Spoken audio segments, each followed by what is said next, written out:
Hey, what's going on, everybody? This is Kr0nus. The JitsCast is back. This is going to be a kind of interesting episode because my instructor Mauricio has been gone for the past couple of days. He went back to Brazil for the holidays, and so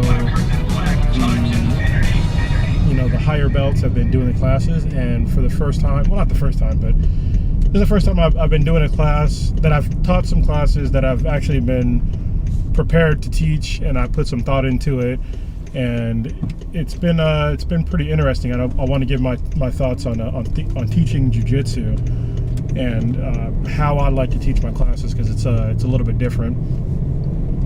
Over the past couple of months, I've noticed that more and more I've been not as receptive to drilling techniques anymore, and it's not. I'm not trying to I guess say anything negative about my instructor. Obviously, man, I love Mauricio. He's a great dude. He's a great instructor. But for me personally, I feel like I'm not learning as much from doing technique drills, because I know at this point as a purple belt, I know a lot of techniques is just obviously certain ones that I want to do and certain ones that I want to work on. And I feel like I'm not getting a lot out of just those kinds of drills. And so I still do them with people. I still come to classes and do drills. I'm not going to say don't do them, because I think that's ridiculous. I think that you have to learn techniques somehow, right? So that's a good way to do them. But one of the things that I noticed when I was a white belt is that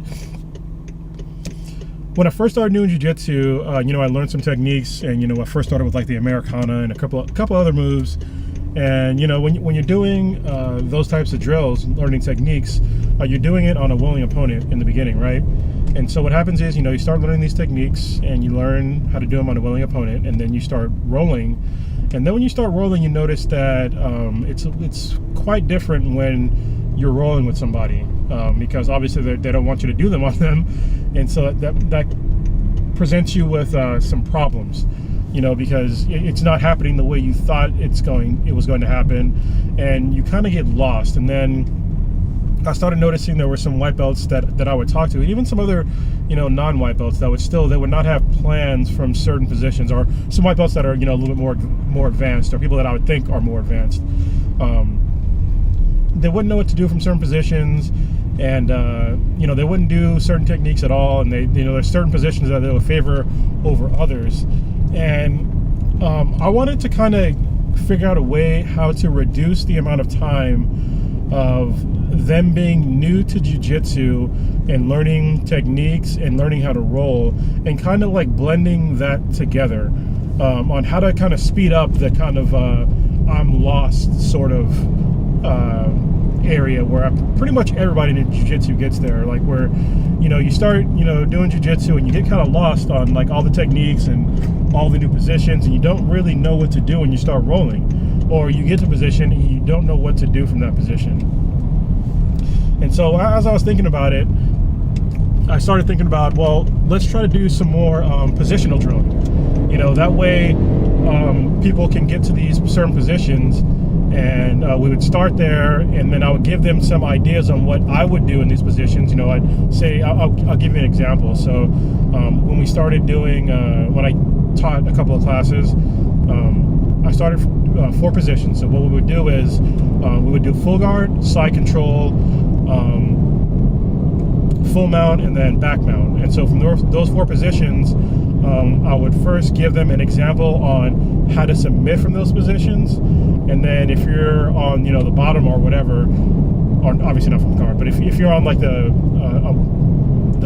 not advantageous position, how to get out of that position, so how to escape those positions. So if you're in guard, if you're on the bottom in guard, it's how to give them some examples on what submissions you can use. So I'd show, some arm bars, some triangles, some omoplata, stuff like that, how I like to set them up. And then I would also show them some escapes on how I like to escape guard and how other people like to escape guard. So I'd give them certain examples on how to do this. And so after I give them some examples, then we do 2-minute drills. So if we're starting in guard, the person on the bottom, their job is to submit the person or sweep them.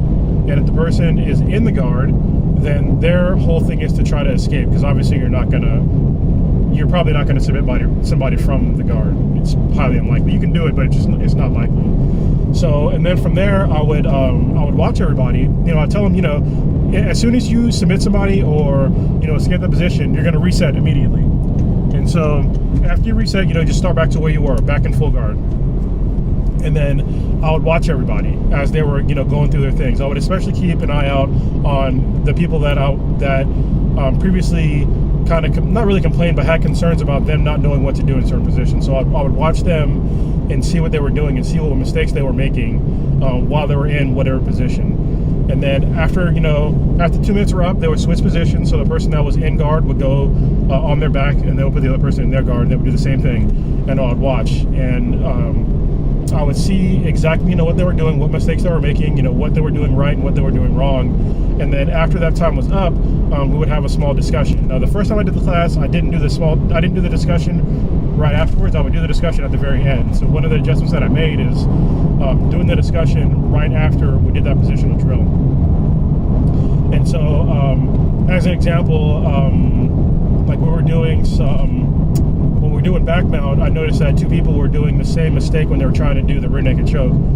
They were basically not getting their arm all the way through, and it was funny because right afterwards, one of them asked me, well, my wrist hurts when I'm trying to do the rear naked choke, and I was like, oh, well, that's good, because I was already watching you do that, and I already had an idea of what you can adjust to make this more effective and not hurt your wrists, because they had to get their arm all the way through to cut off both carotid arteries. And I think that sometimes people, they understand submissions, but they don't understand necessarily the mechanics of why we do the submission. So I tried to really break down what you're trying to accomplish in those positions, and I think that would help them more to understand what they're trying to do. Because in a rear naked choke, you're trying to cut off blood flow to the brain, and it's usually through the 2 carotid arteries. And if you're just putting your arm kind of shallow through around somebody's neck, you're just cutting off one side, you're probably not going to choke them out, especially if they have a strong neck or they're just a tough person. They're not going to tap to that. The point of the rear naked choke is cutting off the blood flow to the brain. So I kind of explained that, and I explained this is why you put the arm all the way through. And 2 people made the same exact mistake, so that helped them out. And it was in every position I would watch them and see, how can we make some adjustments. I saw some of the people that they were trying to do, certain escapes, so we did some adjustments on their escapes, and it ended up working pretty well. And one of the main things that I was trying to accomplish is really trying to, like I said, reduce that amount of time that it takes you to be in that really weird void of not knowing what to do. Because when you do these situational drills, as you're doing them, you're going to know right away what doesn't work and what does work.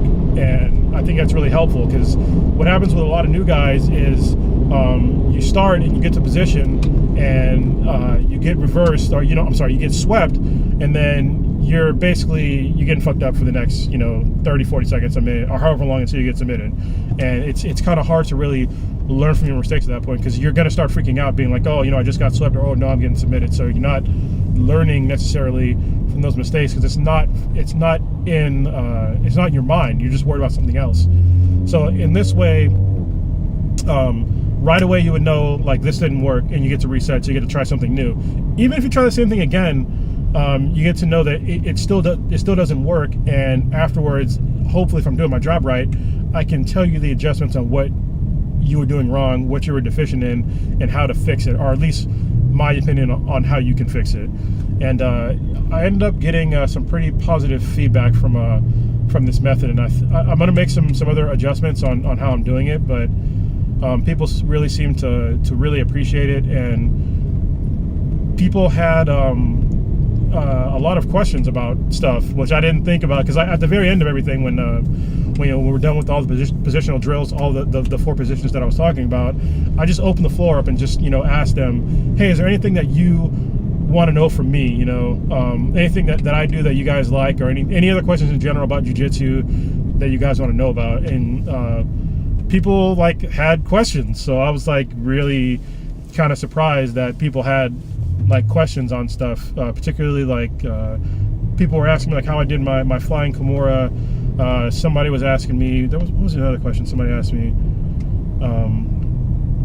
It was I was showing a back mount armbar, and they had some questions on how to finish that. and how to finish some other submissions. And I thought it was really cool to have that discussion kind of opened up, and to see what they wanted to learn from me, at that time. And I thought it was pretty neat. What was most neat to me is that I actually had fucking answers, because it's still amazing to me that I started doing jiu-jitsu a little over 5 years ago when I had no answers to anything, and I was just some new terrible white belt that I wasn't good at anything. No positions I was good at, and I had to learn all this stuff. And I want to make sure that I'm accessible to anybody that has questions for me. I don't want people to seem like I have some secret fucking knowledge out there that I'm not going to tell you, like what I'm doing. There was another guy that I was talking to that went to my Thursday class, and he was saying that there was a gym that he went to, and there was a purple belt when he was new that was doing the same move on him, and he was asking him how he did it, and the guy he basically said he's not going to tell him. And I was like, man, that's pretty fucked up. That's not to me, that's not really a healthy gym environment. To me, I want every person that rolls with me, like if I submit you, and if I'm constantly getting the better of you, or at any time, if I do anything that you want to know how I did it, I'm going to tell you to the best of my ability. Because to me, if you learn how I did that and you take something away from that and you make your game better and you learn my game, you're gonna force me to get better. I want you to learn what I'm doing to force me to change my game up. I don't want to keep doing the same move and then expecting that to work on everybody. I want people to call me out on my bullshit. If I'm doing the same move over and over again, I keep catching you with it, and you have no answers, what are you going to learn unless you ask me a question? Like, if you ask me a question, I'm going to tell you, like, exactly how I'm setting it up. Because people are asking me how I set up we call it the flying Kr0nus, but I don't actually do a flying Kr0nus. It's actually a straight arm lock, and I'm trying to tell people that more and more now. And now I kind of call it more of like it's a concept that I'm using. It's not really a Kr0nus. What I'm doing is I'm using the Kr0nus type setup to set up a straight arm lock, and people, they see me getting it from basically everywhere. So I broke down for everybody today exactly what I'm looking for to set up my flying straight arm lock. It's like I'm basically looking for wrist control and a certain amount of space between your elbow and the side of your body. As soon as I see that space and I can fit my arm in between your elbow and your body, as well as having control of your wrist, then I'm gonna go for it. And I really broke down exactly why I do that and exactly how to finish it effectively and efficiently. And they seem to be really receptive about that. And they're even trying to do it to me like when we're rolling. So I thought that was pretty cool. But I know how to, I know what to look for, because the more you do a certain move, the more you should know how to defend it, because you know the setup, right? But I thought it was really cool that they were trying to actually do it on me in a roll. So anybody that went to those classes, thank you very much for being there, and thank you for being appreciative. I'm new to teaching, and it sounded like I did a decent job. And thanks for asking all those questions. Anytime you guys want to ask me any kind of questions, if I can answer the questions, I'll answer them. If I can't answer a question, I'll be honest with you, and I'll tell you that it's outside my wheelhouse. So one of the things that I took from being a career, IT guy, is that I noticed that some people are kind of pompous about their knowledge, and sometimes they will tell you they know things that they don't fucking know. And I'm not going to stray you down some path where I don't know a certain move or a certain technique or a certain concept in jiu-jitsu. If I don't know, I'm just going to straight up tell you I don't know. And I'll try and figure it out with you, but if I can't figure it out, I'll tell you I don't know. And if I know somebody that is better at that position or submission, then I will send you their way. But I'm not gonna waste your time on some shit that I don't know. So, and that's just to be brutally honest. I don't want to waste your time, and I want you guys just to get better. I want you all to make me better, and I hope you appreciate that. So I think I'm gonna talk to Mauricio. Maybe I'll start doing some more classes. I don't know. I really liked teaching. I didn't think I'd like it that much, but it was pretty cool. I really, honestly, to be honest with you, I think the reason why it was cool is because I had answers, you know, and people seemed to like the way I ran it. So I thought that was pretty cool. So yeah, I think that's enough about that.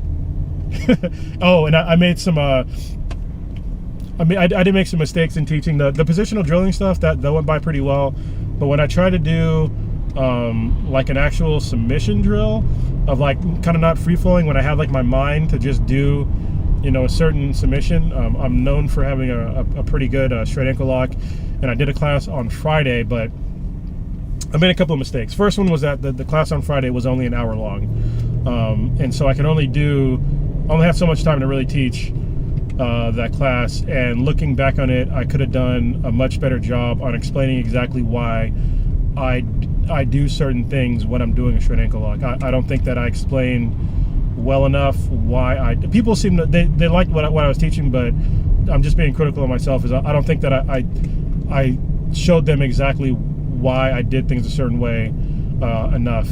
I don't think I explained to them why I like to choke up so much on the ankle, the importance of, what is that?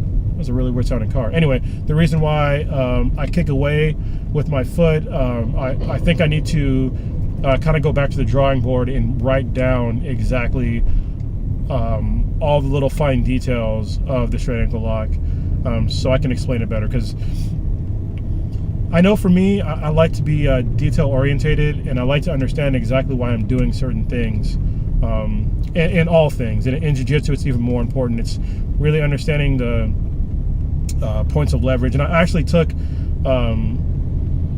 know, when I retrospectively look back on my straight ankle lock class, I remembered like what I was deficient in, what I didn't explain very well. And when I was showing my flying straight arm lock, I made sure that everybody understood exactly the points of leverage and how to capitalize on leverage, and exactly what I'm looking for, why I'm looking for it, and how you're submitting somebody, exactly what you're attacking during the straight arm lock. But I didn't do that in the straight ankle lock class. So anybody that was in that class, I apologize, and I will make it better if I ever get to teach that class again. So I'm just gonna write stuff down and just refine it. So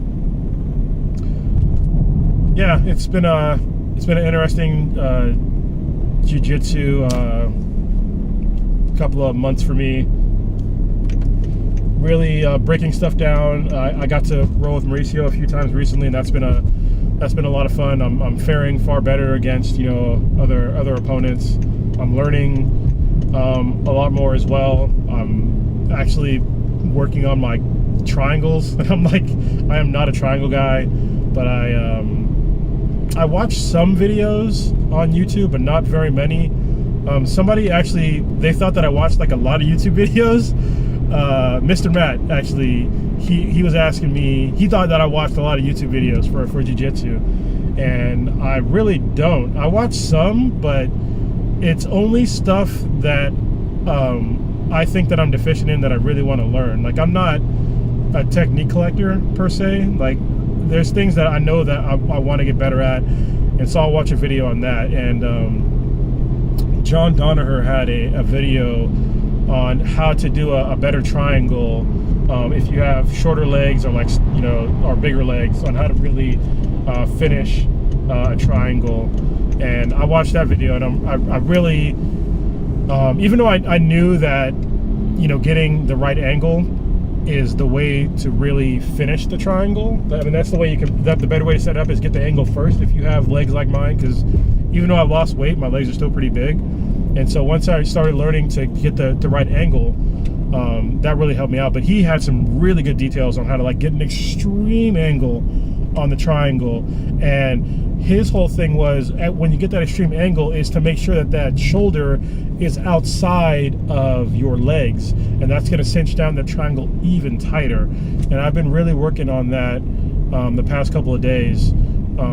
And if that was something that didn't work for me, I would just throw that technique away. I'm not going to try to learn a technique that is not appropriate for my style or my body type. And I think if you're somebody out there that watches a lot of YouTube videos, Watch things that only apply to your style or your body type. If you don't know what I mean, then you should probably watch less YouTube videos. You should probably go to normal class and then learn what your instructor is telling you, and then ask them what you're deficient in and how you can get better, because they're gonna know way more what you need to improve upon than some YouTube video. A YouTube video is good for techniques and stuff, but they're not gonna know what you're good at. I mean, they're just showing you a technique. They're not gonna be able to sit there and sit down with you and be like, hey, this is where you're messing up, that's where you're messing up, you know, this might not work for you. So just keep that in mind when you're watching YouTube videos. One of the other reasons why Mr. Matt thought that I watched YouTube videos, because I had like a few new techniques that to him kind of came out of nowhere, because we've been rolling for a while. My flying, you know, straight arm lock was one he thought I saw from YouTube. That wasn't from YouTube. That was just from me rolling a lot. And then my straight ankle lock, came because I had wrist surgery. Along people that have been with me know me for a while. They knew this, but I had wrist surgery, and I wasn't supposed to roll for like 4 months. And I had to roll with one hand for 4 months. So I just basically put my hand in my belt, and I would just hang out on my belt with a splint on.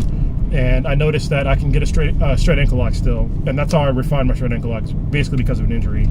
And then I have this new move called the decapitator, and that also was not a YouTube video. As far as I know, nobody else is really doing, or I haven't seen anybody do that. And so the decapitator is a variation on a north-south choke. It's like a combination of a north-south choke with a Americana, and it puts a lot of torque on somebody's neck, and if you miss the neck, you get the Americana from north-south. But that's just something that I worked on from just getting in the north-south choke, and then learning about the Americana from the north-south from a guy named Joe. He showed that to me, and then I figured, why don't I just leave the head in there still and then try the Americana as well? And it puts a tremendous amount of pressure on your opponent's neck, and if they're not flexible, same thing with the arm, and if you miss the neck, you still have the arm. So it's kind of a dual layered attack. So yeah, it's that's just from Matt time and just being creative, I guess. So one of these days I might do like a class or something on like my decapitator, because I think it's a pretty neat move. So, and it's something that is unique to me. So yeah, and I like it. I mean, it's nice to kind of create your own moves and have success with it. So yeah, I think that's where I'm going to leave it off. So if you guys have any thoughts on teaching, please comment. I would appreciate it if you have any advice to me as being kind of new to teaching in jiu-jitsu. I am all ears. So if you have thoughts on me using this method of trial and error and positional drills, you think it's good or bad, let me know. If you were somebody especially in that class, give me some feedback. If you thought it sucked, let me know. If you thought there was something I could have improved upon, let me know, because like I said, I'm new and open to criticism. I'm not going to take any criticism badly, because like I said, I'm new. So yeah, that's it. It's a pretty short JitsCast, but they all pretty much are. Plus I'm driving, so it's kind of hard to talk and drive at the same time. And I'm almost home. I'm almost home. So all right, that's it. Kr0nus, I'm out of here. Peace.